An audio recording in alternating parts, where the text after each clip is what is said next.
Welcome to a episode of the DM Reacts.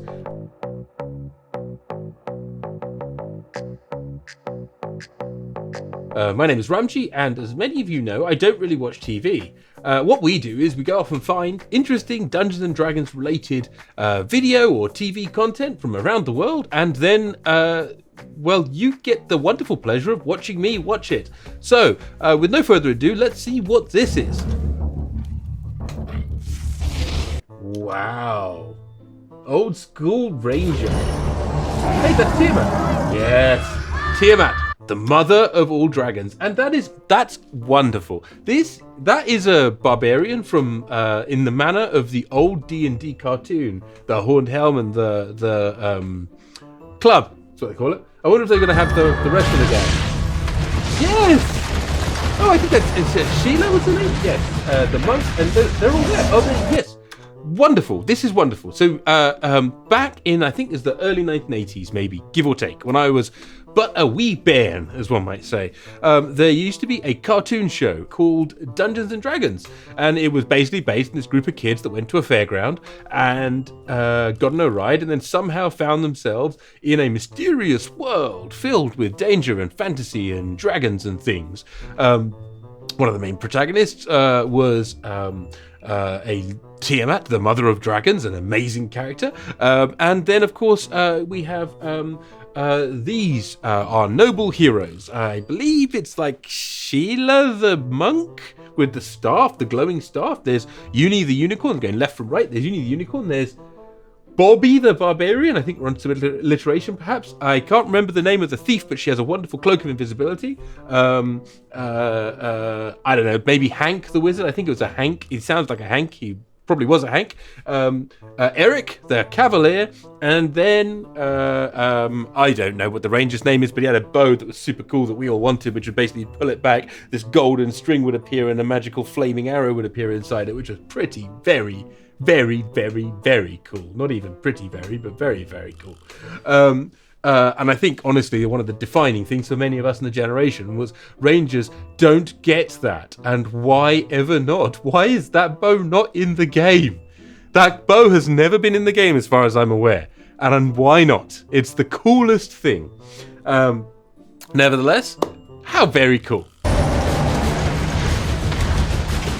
Yeah, man. Oh, so cool. So cool. Uni the unicorn used to like run around and get really upset and then like batter things down.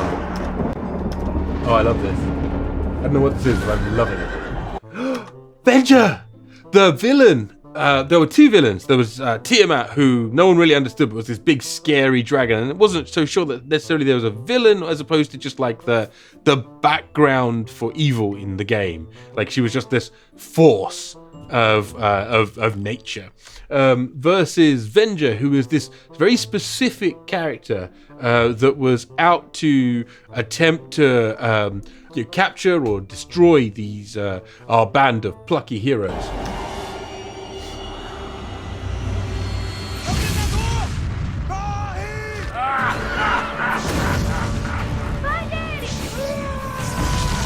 Oh, yay! So Eric the Cavalier had the power to like shield things. He had this big shield, and he was a complete chicken, coward. He basically was completely all these characters had their tropes, which was really quite nice thing. So Eric was very scared of everything, didn't want to do everything. Was a bit of a whiny kid in some ways, right? But also when he sort of like brought his power forward, he was able to like protect people, and he kind of grew into that.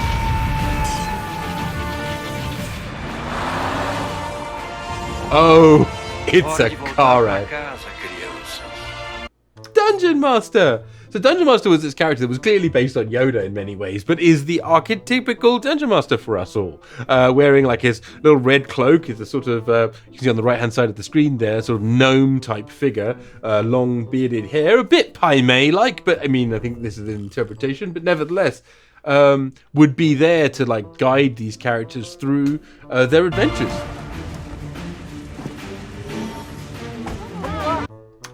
Just for the record, just because you have a cloak of invisibility does not mean that you phase out of reality. You have to take up space. As a result, that person is now sitting on someone else's lap in a rather awkward way. And Dungeon Master would do this all the time. Something would pass across the screen and he would disappear. So cool.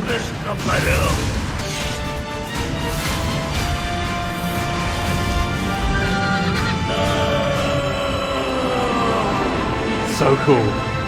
This is a great video. And they're back in the fairgrounds.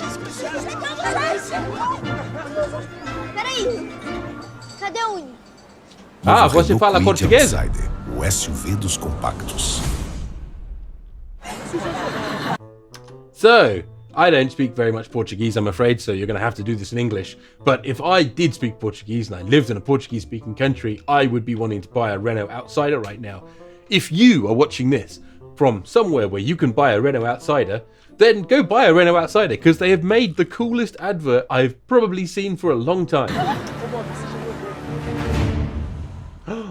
Venger. Very cool. Very cool.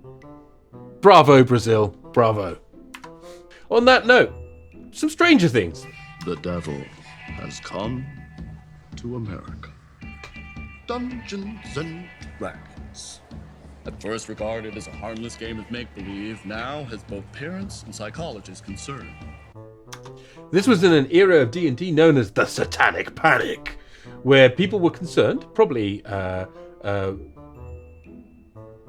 would say the majority of it was sort of that, extreme reactionary group of, religious conservatives, specifically, were concerned that Dungeons and Dragons would be warping their children's minds. I think the thing is, it probably was. It was warping their children's minds away from a particularly conservative and narrow-minded philosophy to one of exploring the world and meeting the creatures within it and, collaborating with your friends, which I think probably wasn't the mindset of many people during the Cold War. Oh, I see these kids have grown up. He's always ripped up. Society has to blame something. We're the freaks because we like to play a fantasy game.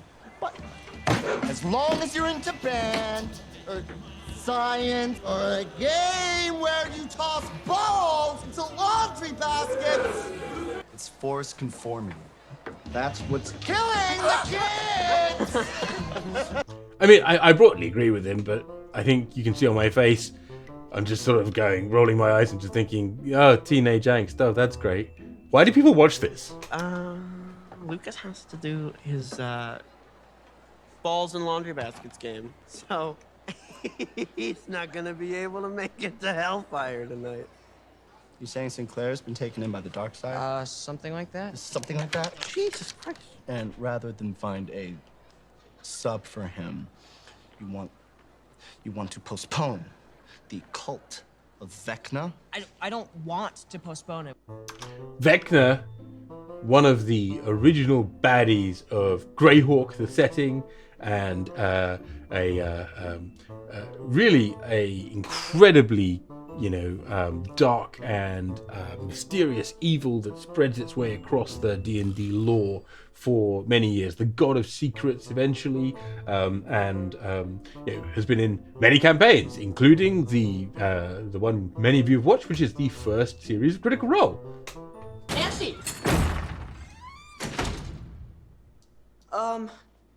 Do you want to join Hellfire tonight? Just move your date this one time, come on! I want to hang out with you. Ah, the experience of trying to find a last-minute substitute player. Because everything's sorted out, everyone's excited, everyone's ready to go, and someone can't make it at the last minute. We've all had this. You and Eddie the Freak Munson? Yeah, I'll pass. So you fight with dice? Yes. But these aren't your normal dice.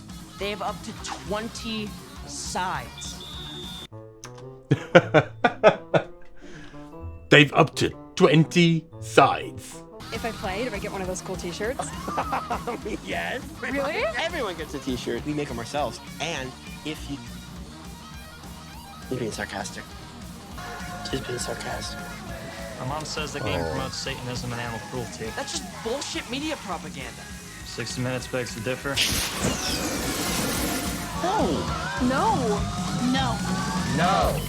Dustin, where are you going? Just trust me! Come on, just talk to me. They are going on a quest to find a player. This is very sort of D&D. It's like, okay, fine, go around and do a thing, and then you realize that you're not going to get a thing that you want, and thus you need to find a quest. I mean, obviously it's the game within the game. What are you talking about? Absolutely not. You asked for a sub, we delivered. This is Hellfire Club, not babysitting club. I'm 11, you long-haired freak. My. The child speaks. What's your class and level? Level 1 dwarf? My name is Lady Applejack, and I'm a chaotic, good half-elf rogue level 14. And I will sneak behind any monster you throw my way and stab them in the back with my poison-soaked kukri. And I'll smile as I... Nice use of the word kukri there. A kukri is a weapon that is usually associated with Nepalese Gurkhas or Nepalese mercenaries that are primarily used by British forces and otherwise. And it's a bit fetishized these days, but it's still a hell of a knife. Watch them die a slow, agonizing death. So, we gonna do this? Or we gonna keep chit-chatting like this is your mommy's book club?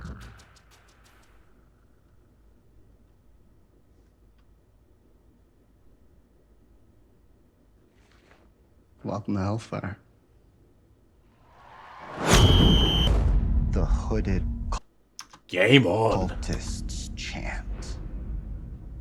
Hail, Lord Vecna. You recognize most of them from Mockbar. There is one you do not recognize. Something else. He is not only missing his left arm, but his left eye. Nice. The eyes and arms of Vecna's followers were a thing that was used to represent in the cult. So basically, Vecna was this like a human mage or necromancer a long time ago that sort of eventually became a lich, which in D&D speak is like an undead wizard, a hugely powerful undead wizard that stays alive, or at least sort of some undeath version of that for an awfully long time. So when Vecna was finally destroyed, the only bits of him that survived were believed to be his eye and maybe his arm. Now, in the D&D canon, in sort of like, different versions of D&D going forward through time, pretty much the only items, the only artifacts of great power that were continuously brought back again and again was Vecna's eye, and is usually one of these things that you could find as a player, and if you were particularly lucky, you pop it in your eye, and then Vecna kind of, gives you a lot of power, and over time whispers in your little ear, and, well, stranger things might happen. So, very nice bit of description going on here by this DM. Vecna's dead. Killed by Cass. So it was thought, my friend. Cass the Bloody-Handed, the lieutenant of Vecna who turned on him at the last minute. So it was thought.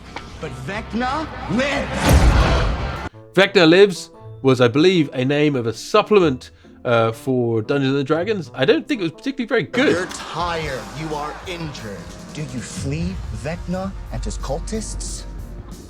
Or do you stand your ground and fight? Come on. I say we fight.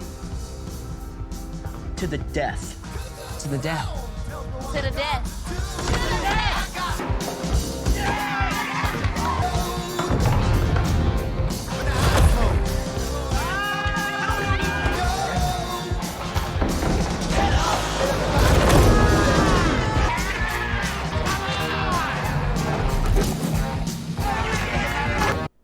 I mean, this is obviously played up for drama. It's an incredibly intense, almost Las Vegas gambling montage-like scene of D&D, and it can get pretty intense at times. But normally people who are swiping miniatures off the table might be a little bit upset after the thing they've spent so long painting has found underneath the sideboard after the dog has chewed it. But nevertheless. Guys, I hate to say this, but we've got to flee. I concur. Didn't we just agree to the death? That wasn't literal. He only has 15 hit points left. Don't be pussies. Pussies? If I may interject, gentlemen, Lady Applejack, whilst I respect the passion, you'd be wise to take Gareth the Great's concern to heart. There is no shame in running. Don't DM mindfuckery. try to be heroes. Not today, okay? How many hit points do you and Applejack have left? 12. It's risky as hell. But you're the ones on the battlefield. So it's your call. What do you say, Lady Applejack? You really gotta ask? Do it.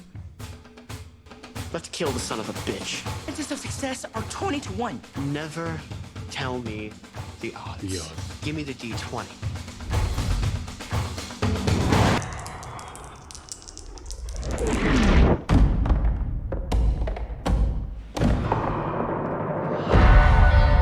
That's on me!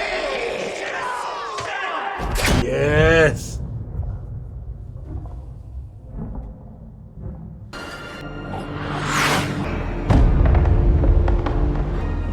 Nice dice. It might even be the critical roll dice, actually.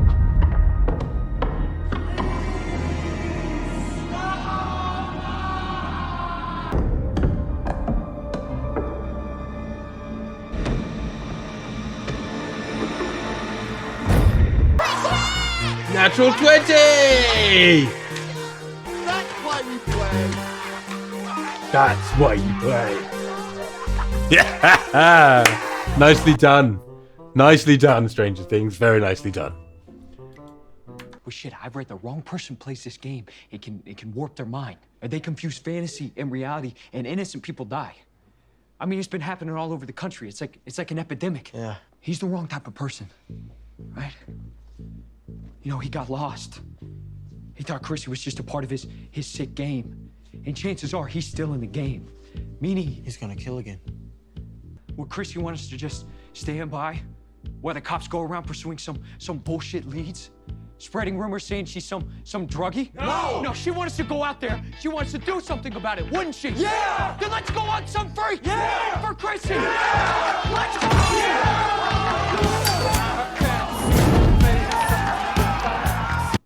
Psycho killer, qu'est-ce que c'est? Ba ba ba ba ba ba ba ba ba ba ba.